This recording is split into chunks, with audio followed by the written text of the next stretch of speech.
engines up and burning. 2, 1, 0, and liftoff. The final liftoff of Atlantis on the shoulders of the space shuttle. America will continue the dream. The space shuttle spreads its wings one final time for the start of a sentimental journey into history. Booster officer confirms main engine cutoff.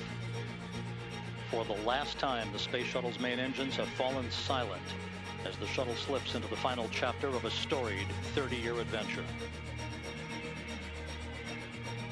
Doug, Hurley, and I are about to take NASA's SpaceX Demo 2 mission to the International Space Station. So this is the quote-unquote test flight to prove end-to-end from launch to docking to ISS operations and then entry, descent, and landing. The fundamental purpose of the Demo 2 mission is to get certification for future missions from SpaceX to the International Space Station. We haven't had U.S. launch capability since the end of the shuttle program, and so this reestablishes our capability to fly crews to and from the ISS on a regular basis.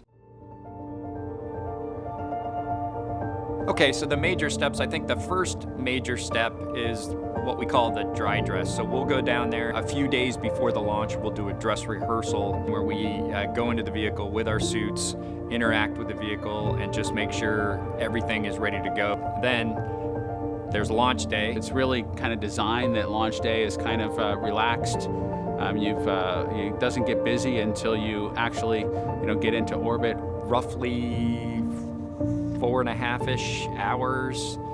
You'll start to get your comfort garments on, you'll get a weather brief, and then you'll go get suited up. And it's the same suit-up room that astronauts have been using since Apollo. When you go through the launch day preparations, there's a lot of moments that kind of stand out to you. One is the kind of the celebratory piece of it, which is that you're kind of walking out of the suit-up room.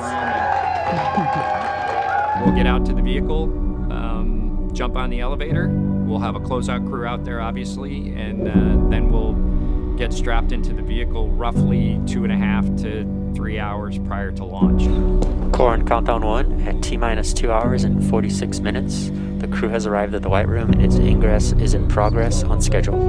And then the fueling will start roughly 30 to 35 minutes prior to launch. We go through the whole fueling process, and then ideally we're off to the races. We've also just heard the call. The crew access arm retraction is underway. Everything but the weather's go, and the weather is trending in the right direction. Dragon, SpaceX, go for launch.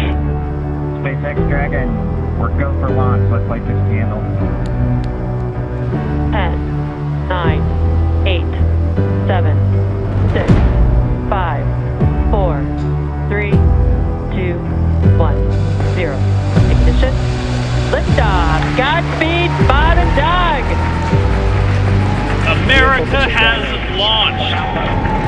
So rises a new era of American spaceflight, and with it the ambitions of a new generation continuing the dream.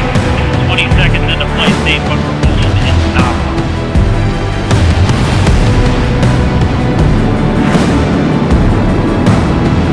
Plus 30 seconds into this historic mission. Flying crew on board Dragon and Falcon 9, and look at them go!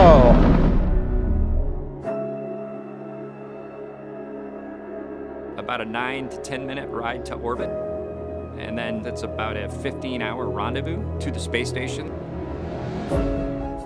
This flag was first flown on STS-1. It was then later flown at the end of the space shuttle program on STS-135, of which Doug happened to be a crew member on that mission as well. STS-135 brought this flag to the space station with the intent that it would be returned with the first commercial crew rocket that would launch from Florida.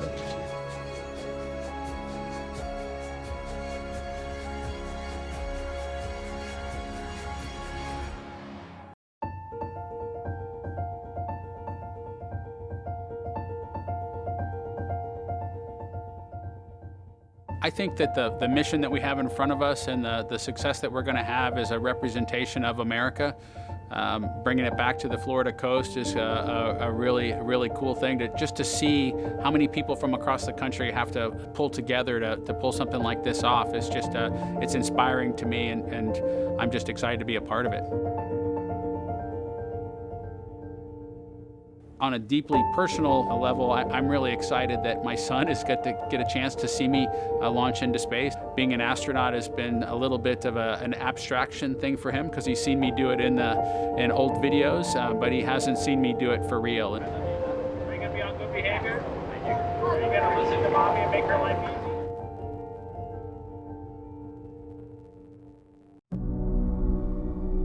We're hopeful that future crews on Dragon vehicles headed to NASA space stations aren't cursing our names because we accepted some feature that was complicated and hard to train, and in the end hard to operate. That they're like, yeah, I can't understand. I don't even remember why that's so easy, but it is so easy, and so that they forget about us because they don't have anything to curse our names over.